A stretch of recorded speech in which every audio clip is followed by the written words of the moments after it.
in their difficulty to deal with this situation of doing tshuva.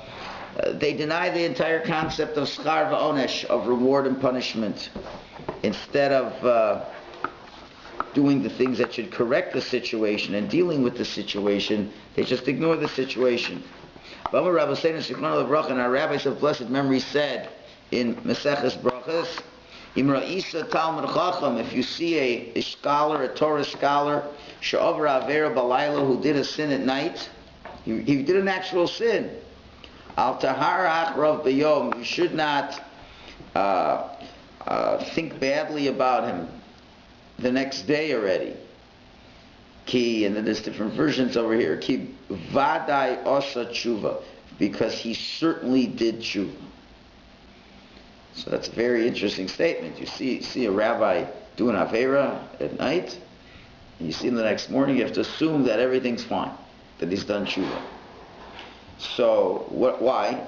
So Rabbi Yonah is saying, he's proving the point that really a person doing tshuva is only a logical thing.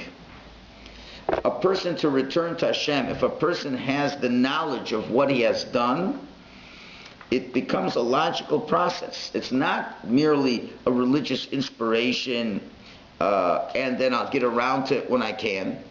But the knowledge itself is very compelling for a person to change. In other words, tshuva is a very compelling factors for people to do tshuva.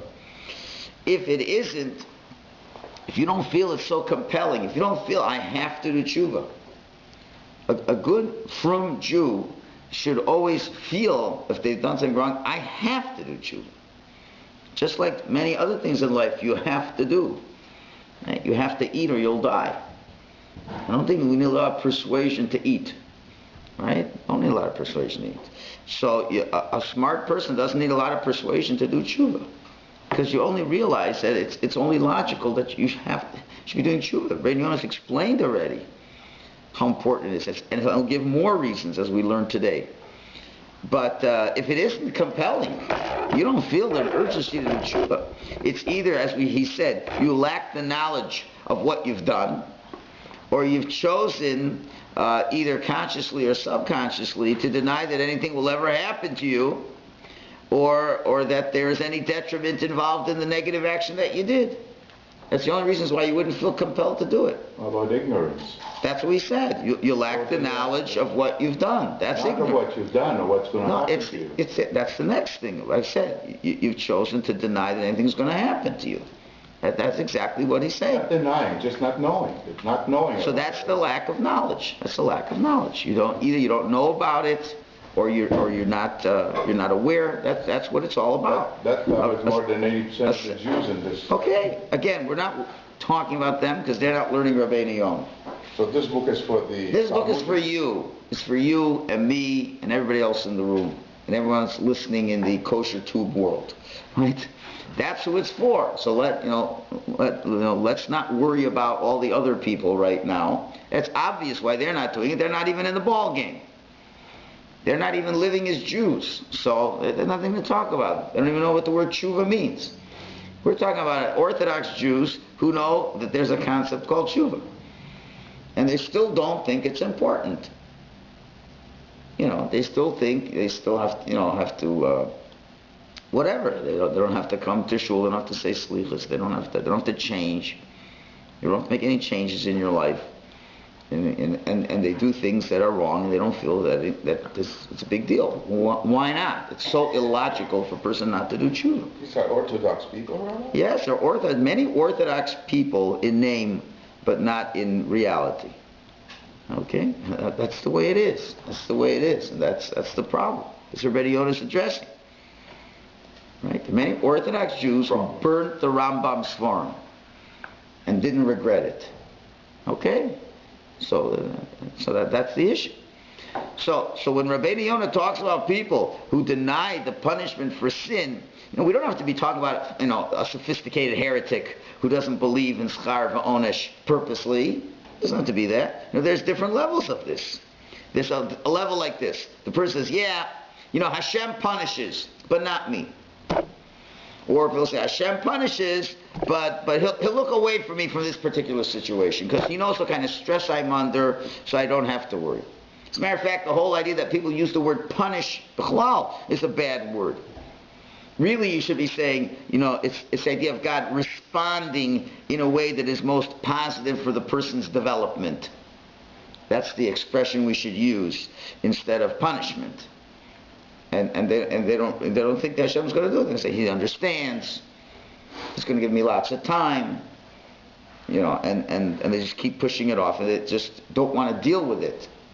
Right? So Rabbi Yonah is saying that people don't see the urgency of the situation.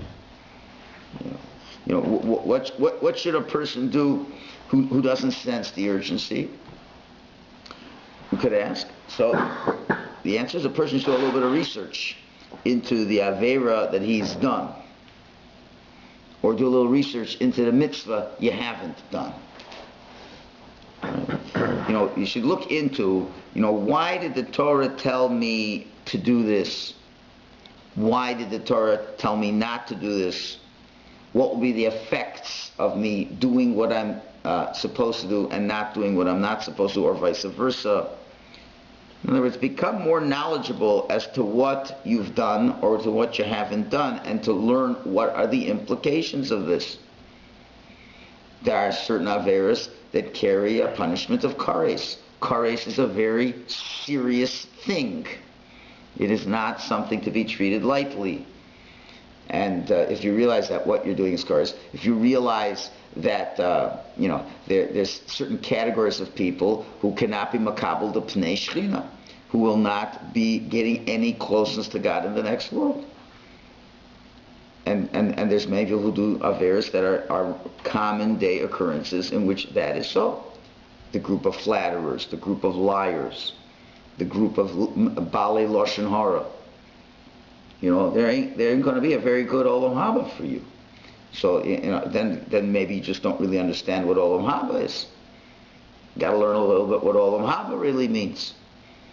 And you have to be a little more educated and to realize there are serious effects over here. And on the other hand, very positive, pleasant things to realize that, the fulfillment of mitzvahs and olam haba is such a much more wonderful way of living than this world's living. You have to be knowledgeable. What does it matter if I wear my tzitzis today or not? Well, the Vilna Gaon understood how important it was. As, the famous story where the Vilna Gaon is on his deathbed and he's crying, and they're asking, "What are you crying, Rebbe? Are you worried about going to Olam Haba or not?"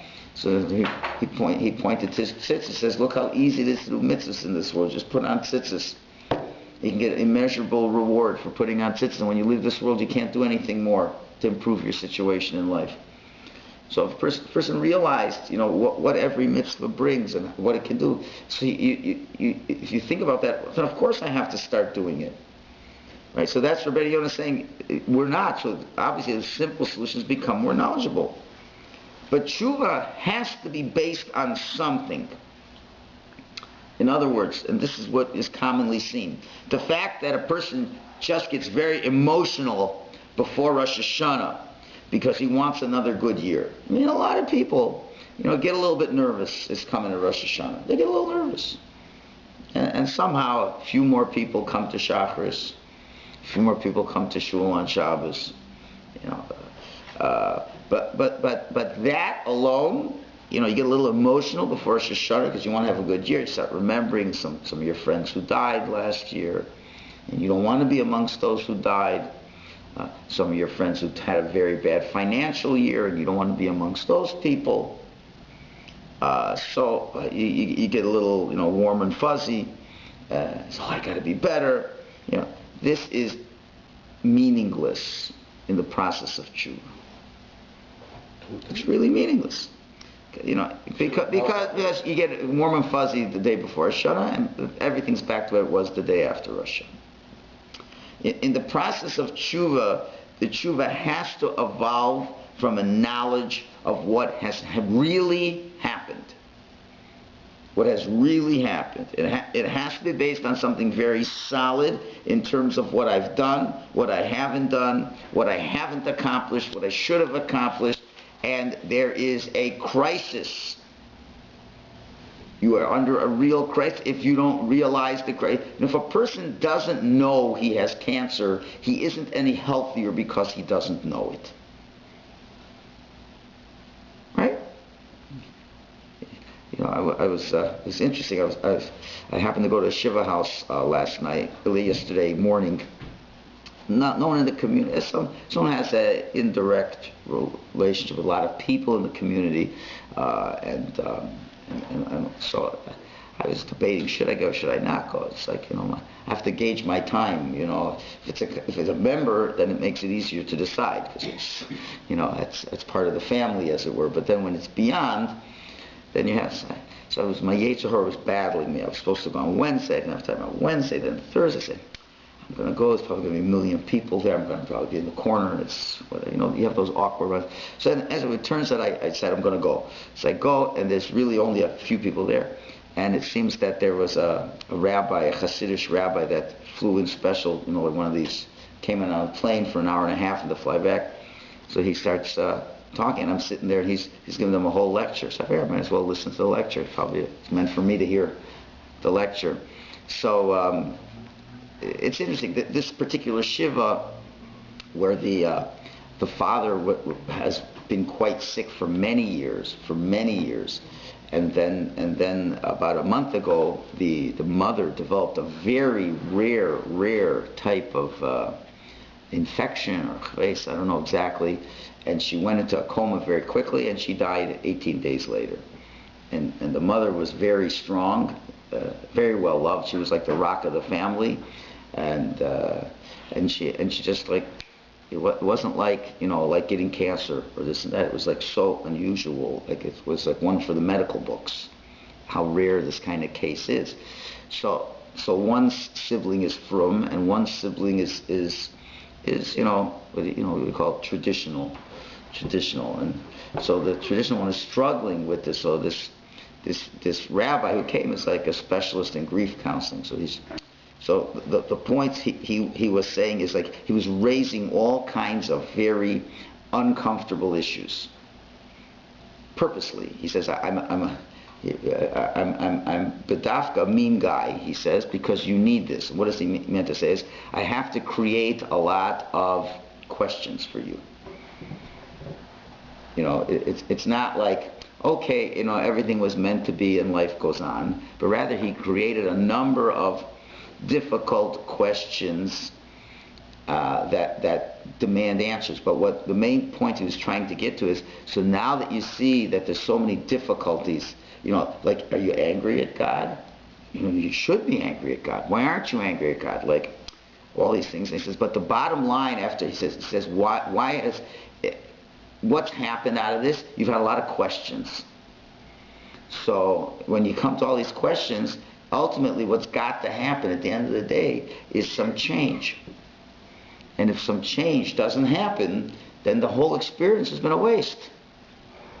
And that's how he was trying to steer the entire discussion. He was there before I came, and he was there at least for a half an hour, and he, as I like to say, he disturbed he created a very healthy disequilibrium. And now they got to really ponder things greatly. So then when he finished, then I said, you know, maybe I can add a little bit. And then I started talking to them. So I wound up giving a right, and then, you know, and hopefully things will get better there. But the point is, like, people just don't know. You have Jews, and let's say specifically the traditional Jews who more or less keep a kosher home, and they come for high holidays, and they'll send their kids to a quote-unquote Jewish school, but doesn't really have Torah ideology behind it, and they really just don't understand the fundamentals of Yiddishkeit. So when tragedies like this happen, they really get upset and all these things. So you try to explain to them certain realities and certain facts. In other words, like what was going on in that Shiva house is that the brother wants the sister to become a Balas Teshuva from this. It's a very tumultuous experience, those kinds of things can, and it's kind of a person who's like on the fence, and he's hoping this will like push things through. And he's a very wonderful guy, and he loves his sister and wants her to become more religious. So how's that going to happen? It's going to be based on knowing realities. So I was talking to her, and like I was saying that the most important thing, we were talking about Shiva, right? So the rabbi was saying that Shiva is a distraction.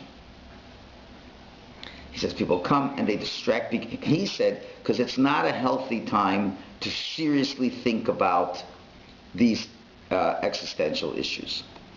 And I understood what he was coming from, because if you're going to really think about it seriously, you're going to come up with very negative results because you're very upset with God. So he's saying, so then I said, if you don't mind, maybe I could just add something. And I said, maybe it's not so much to distract, but it is as to refocus. And I said, the problem is, when you come to these crises in life, is that a person who doesn't have a strong Torah background, this becomes their real first introduction to God. And it's a very negative one. Hi, I'm God. I'm the terrorist who wreaked havoc in your life. Very hard to love such a God. So what Shiva is meant to do, and I said, why is there the candle? Why is it that we cover the mirrors? And why do we not deal with our physical bodies? It's because we have to get a crash course. The only reason, the primary reason, why a person is in so much pain and feels like they got walloped, is because they're so attuned to merely the physical realities of life. If you only believe that your body is everything you have, and there's no concept of neshama, and no concept of the world to come, then you cannot get by these tragedies. It is nearly impossible, unless you're blessed with such a wonderful temperament, and you really are not such a clever person to think too much, But anybody who thinks a little bit will realize life stinks. If you only have a body and that's all you have, life stinks. And everything we're trying to do is just trying to make ourselves feel better. So I said to the class, you're in a lot of pain. You know why you're in a lot of pain? Because you don't really believe fully that there's a concept of a neshama and there's a world to come. And no one's going to make that pain get any better until you accept these concepts and understand these concepts. And really, we try to teach these concepts to people before they get into tragedies.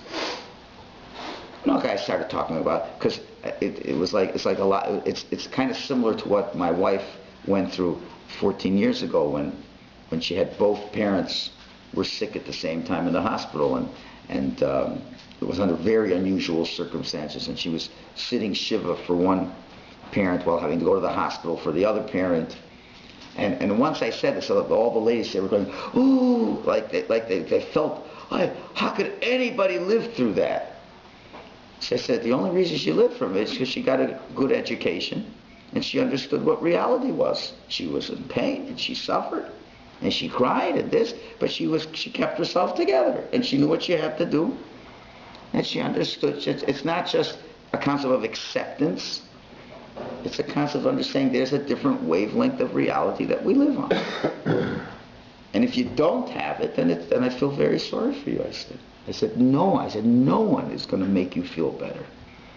I said, this rabbi is a wonderful rabbi, but he'll give you some grief counseling. And he himself said, if you tug on the wrong solutions to how to deal with it, those solutions evaporate slowly afterwards, and you go back to being unhappy.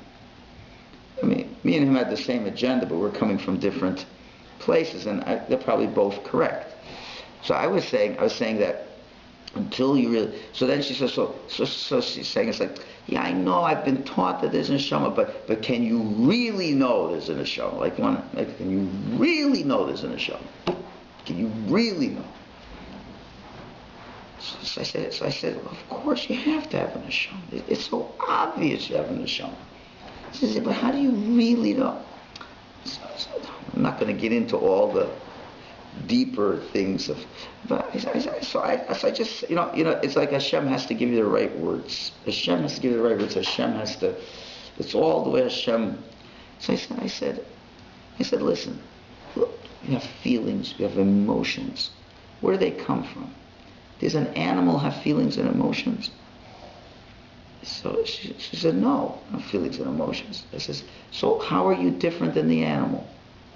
That you have all these feelings and emotions, that's coming from the soul that you have. So really it's not the strongest, it is a proof, but not the strongest proof.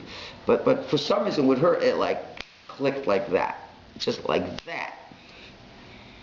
And then you can almost see it change, comes over that person.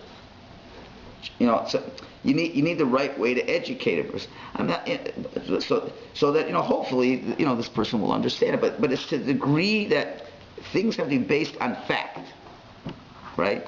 Then it becomes a foundation for you. Like there was a class now we're watching somebody who's like on the fence. Is this going to be the event in her life that will cause her to be a Balas Tshuva, or will it be the event that will set her back, or will it just be after Shiva's over and a few weeks later it'll just be another event that happened and life goes on.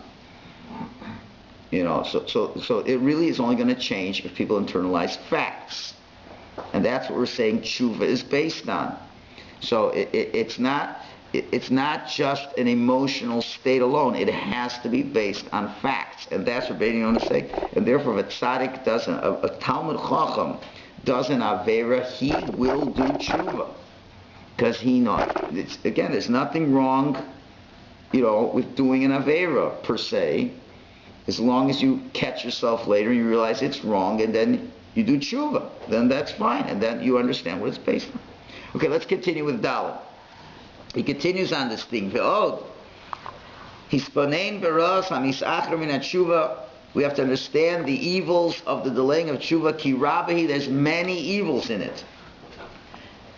Kilule hismamei because had the person not delayed in the tshuva process, ki ata shov nenoch b'merimus leiv, because by now the person would have returned and gone through the process of experiencing a tremendous amount of bitterness of heart. Biragza with concern, of vidaga with worry, vidolfa eina mituga, and his eyes would be shedding tears of sorrow. In other words, if you would have already done tshuva, you would have already gone through this process. And we'll see what's so important about it. Keep reading. So now, if the Yetzer would come a second time to you, next page, and the same sin comes to your hands again, you'd be able to conquer your Yetzer Hara. And you remember Asher Over Alav Kol Sabarirus. You remember how the cup of bitterness has already been drunk by you. Yosef Lishtos Od, and you won't continue to drink it anymore. So what he's saying is like this. Normally, the incorrect way to do tshuva is a person would say, I did a mistake, and it's important to correct my mistake. Why?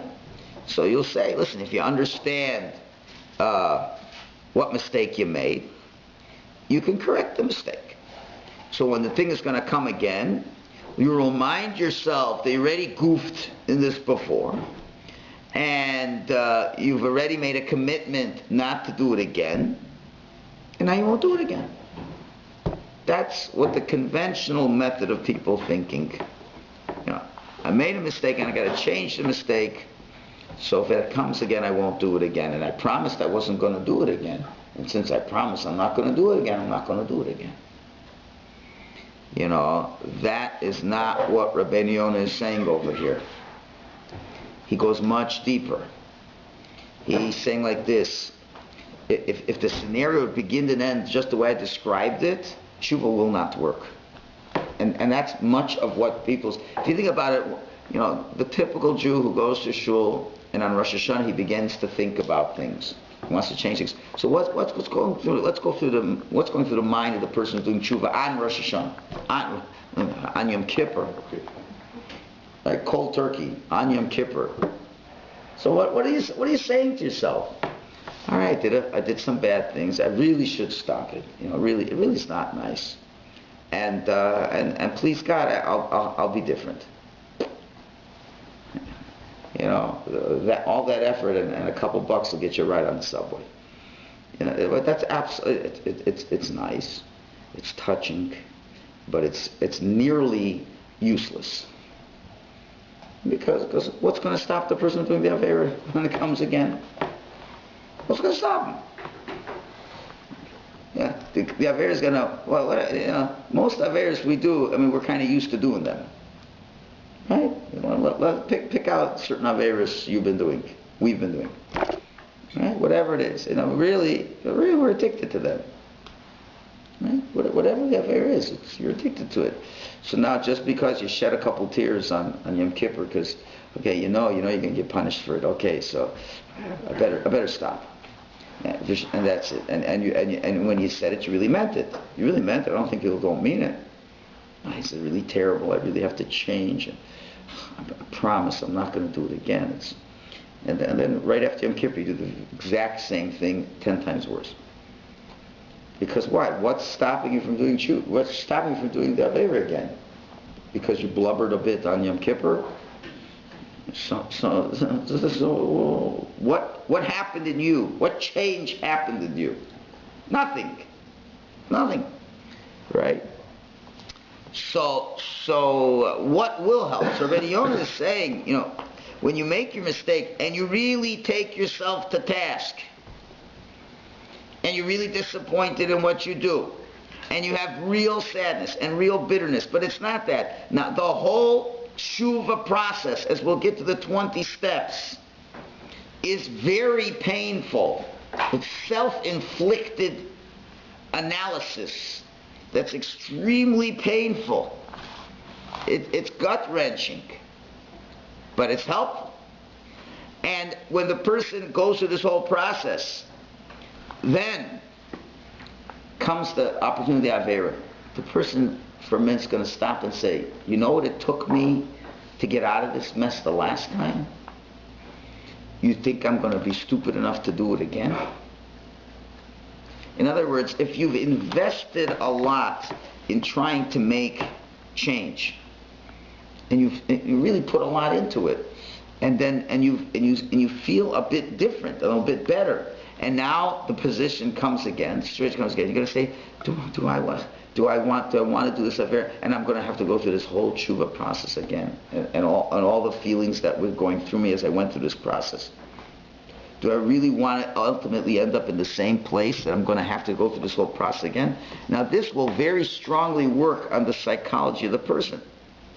So what Rabbi Yonah is saying is, if you wouldn't, so that's why if you're delaying the tshuva, you don't have that experience in your pocket that will help you confront the Yetzer Hara again.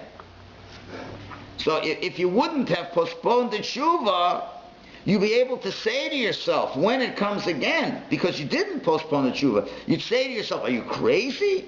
You're going to really do this again? Do you know how you're going to feel about it afterwards?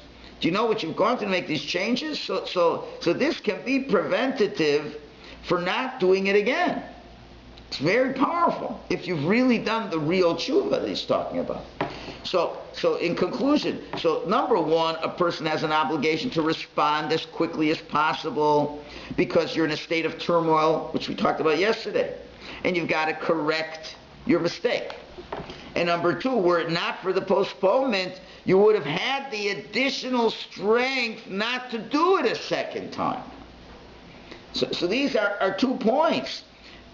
Correcting the mistake when one is knowledgeable of the mistake, because it's the most logical and sensible thing to do in and of itself. And number two, it becomes a foundation of which you build upon that will not continue to do it the second time. So that's why it's so important to do that tshuva now. So back inside the text, K'moshe Nemar, as it says in the pasuk, King David said, Rigzu ve'al techeto'u. Rigzu means like tremble. Tremble and don't sin. So what does that mean exactly? Be'uro, the meaning means Rigzu v'hitztaru. al asher chatosim. Tremble and be in pain over what you have sinned. Va'al techatu od, so you won't sin again. That's how he's learning Pshat. Not only tremble so you won't sin the first time. He's saying tremble over what you've done. In other words, pain yourself through the process of tshuva. Va'al techatu od, and then you won't sin again. That will stop you from sinning again. Because if you look in the context of the pasuk, in pasuk Gimel, it already mentioned that the person has sinned. So if you look in pasuk Gimel in Tehillim, it's already said you've done the Aveira. So now he goes to pasuk Hey, it says Rigzu al techato. Because it says before, Tavakshu chazav sela, that the person is seeking falsehood. That means he's in the process of sinning. And then it says Rigzu al techato. Now, how do you know the word Rigzu means to inflict pain upon yourself? V'yadol zaperish amro. And we can prove that that's the explanation because it said the word Rigzu. Because what is Rigzu? Where else do you have the word Rogez in the Torah? Miloshan al tirgizu baderech, where Yosef told the brothers when they went back home to their father after Yosef revealed himself, he said al tirgizu baderech. Which meant like don't fight over things. Don't get into an argument. Don't fight with it. It was your fault. It was your fault. It was your fault. Trying to find the fault.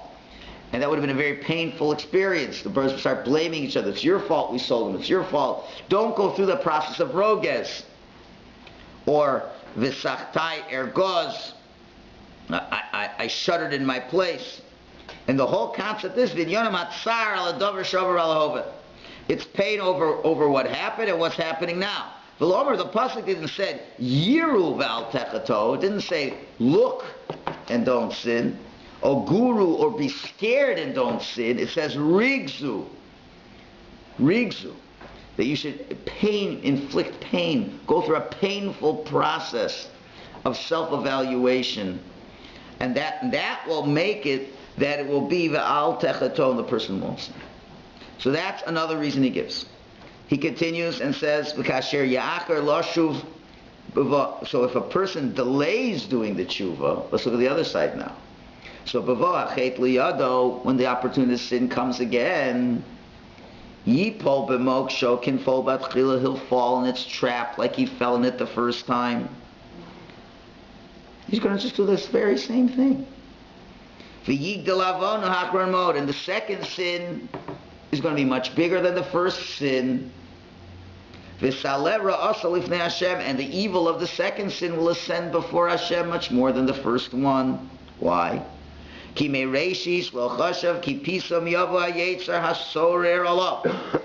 the first time, the person really wasn't thinking. So it's like the Yetzer suddenly jumped upon the guy. The guy was caught off guard. You know? Sometimes people, can say things to you out of the blue, and it totally catches you off guard, and you respond very incorrectly. And you were caught off guard. So then, so now you got to sit back, and then you got to do tshuva. So now part of the tshuva says, whenever I'm around so-and-so, they seem to always pop off with these suddenly rude comments.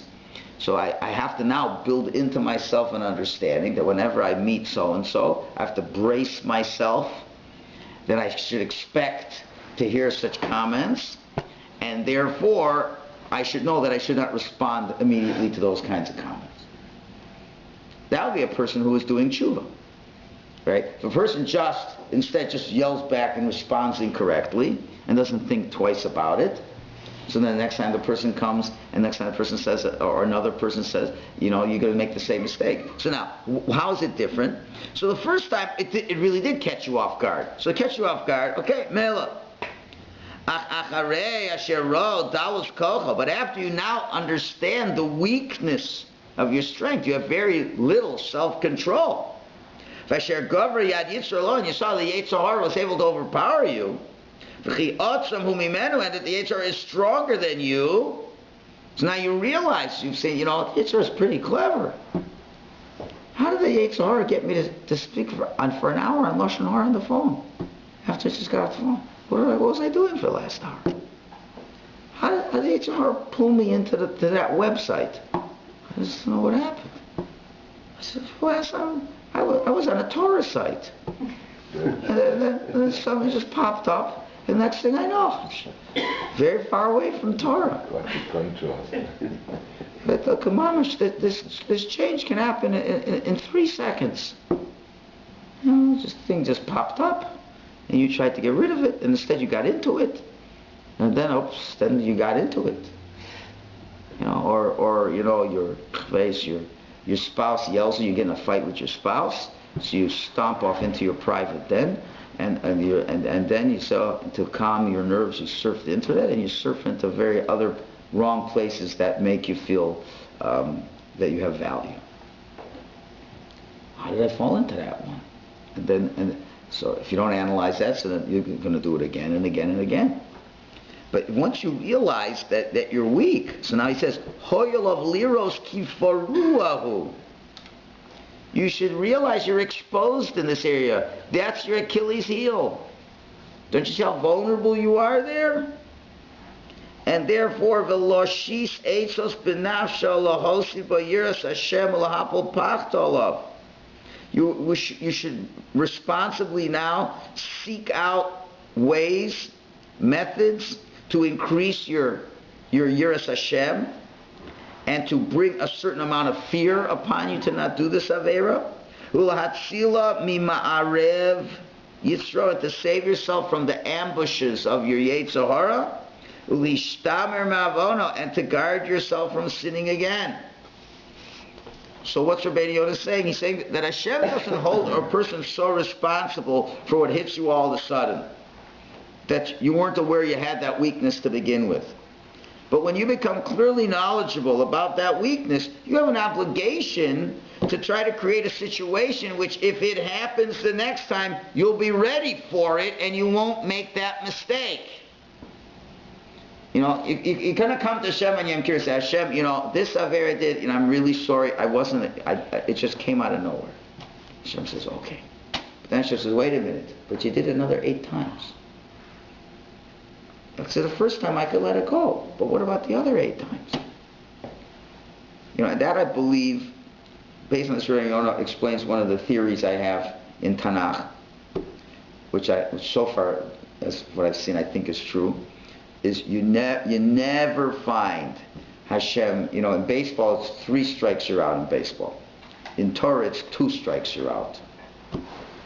In Torah it's 2 strikes you're out. You never find, as far as I've seen, that when a person does the worst of error, that Hashem punishes him and he's finished. You won't find it the first time, but you will find it the second time. Classic example, Shaul HaMelech. Shaul HaMelech, he was told by Shmuel Hanavi that, before the war with the Pelishtim, don't go to war until I come back. I'm going to go away for a little while. I'll be back in the afternoon, and I bring the korban, and when I bring the korban, then you'll fight the Pelishtim. And what happened is Shmuel Hanavi was coming late, and the Pelishtim are ready to attack, and Shaul's soldiers are getting scared, and troops are deserting, and he's losing his army, and the Pelishtim are ready to attack, and he's losing his army, and Shaul's thinking, listen, if I attack now, I still have a chance. If I wait till Shmuel comes, by the time he comes, I'm only going to have me and my arms bearer. So it's like minutes before sunset. And Shmuel said he's going to come. He's not here. So Shaul goes to battle. And then later, at the very last minute before sunset, Shmuel comes back. And Shmuel says, what did you do? You're supposed to wait for me.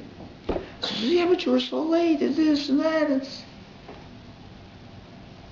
So we don't find any terrible consequences. So what should have happened?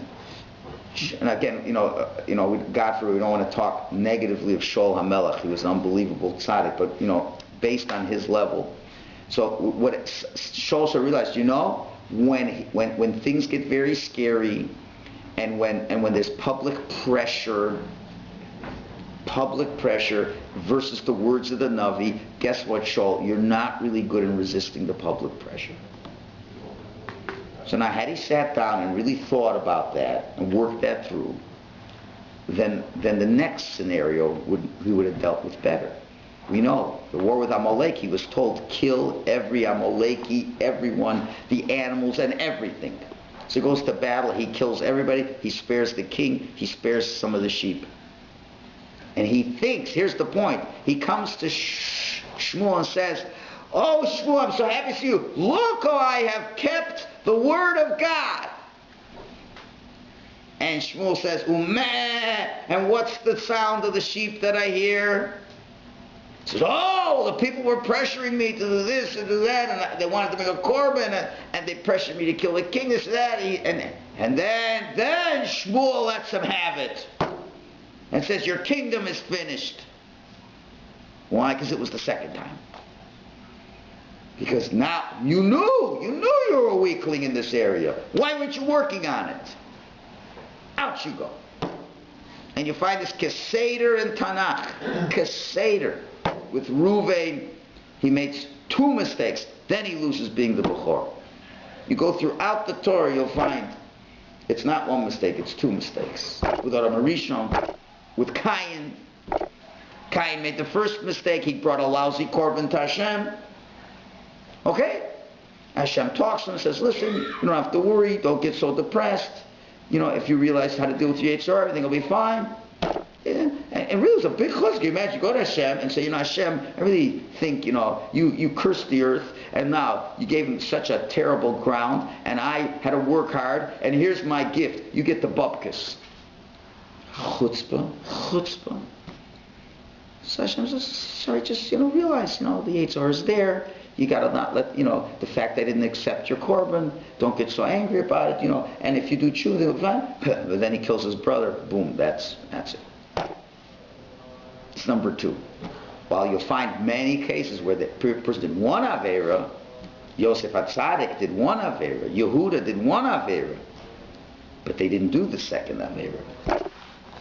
And those are the great people. Yosef HaTzadik, even though he failed miserably as a teenager with his brothers in his relationship with them. But then Hashem says, well, we've got to work on your faults, and you work on that. Then he had the test with the Ashes Potiphar, and he passed that test. Why? Because he was doing tshuva all that time. So that's where Rabbeinu Yonah is saying that it's so important to do this tshuva, because Hashem will always let you get away with the first one. And you know why? Because he set you up for the first one. That's the whole point of it. Hashem set you up for the first one. And you know what? He wanted you to fail. Because only after you really, you know, Hashem can create scenarios that you will fail. This idea of Hashem doesn't give you a test you won't fail, that's not necessarily true. As we've read, I gave I think a Shal Shudas once. Hashem gives you tests that you're not meant to fail, and he gives you tests that you are meant to fail. Why? Because that one he's not going to hold you. He wants to show you where your weakness is, and you wouldn't know it until he creates the scenario that you will fail. He creates such situations, so surprising situations that you're not anticipating, that you know it, you just can't. And Hashem says, I want you to see where your mistake is. So this one's okay. I mean, okay, not okay, okay. Okay, if you do tshuva now and change and you realize your mistake, then it was a very worthwhile experience to fail. Because now you forever know this is your weakness. And keep working on it, and the situation will come again and you will pass them. And those are the tests you're meant to pass. In other words, the first time you fail, the first test, it's Hashem gives you a test that you are meant to fail. But once you fail the first one, and it's clear where your mistake is. So now the second test, he only gives you a test you could pass if you study for the test. The professor says, first day you go to university, it's a calculus class. You didn't learn a word of calculus. The teacher gives you a test on calculus based on the end of the year. You didn't learn anything. You fail, you get a 0. So he says, I just want you to know how much you don't know calculus. Now, I'm telling you now, there's going to be a test a year from now, you better pass it. Because you know you don't know anything, and I'll teach you. So what does the guy do? He doesn't go to class the whole year long. Gets the test again, fails again. Now the professor's angry at him. He says, what did you do? I showed you that you don't know. I showed you where you're lacking. I showed you what you had to do, and you just let the whole year go by? So when we look back on a real particular affair that you really messed up in. And instead of beating yourself up to the extent that you think you're the worst person in the world, you should say, Hashem has revealed to me a very strong weakness that I have in His kindness. And now I have to really fix this one up, because I know He's going to send it again to see if I'm going to pass the test the next time. And He may have already sent us the test a couple of times, and we have messed up a few times, and Hashem's already pretty upset. But you know one thing in life, He keeps sending it to you. It's not like He gave you 5 or 6 of those times. You know, you'll get back to that internet. You'll get back to that, to those people who make you upset. And Hashem will always send them to you. And He's going to keep giving you tests. You're going to keep failing those tests. And then you got to finally say, you know what? And even then, Hashem, the fact that you're still alive and you're breathing, it means He has so much rachmanis on you. And He's waiting. He's saying, maybe you're going to get it. And maybe you'll be able to understand that you're going to change. And then that you will help for all the mistakes you made. Okay, have a good Shabbos, and we'll continue on Monday, Mitzvah Hashem.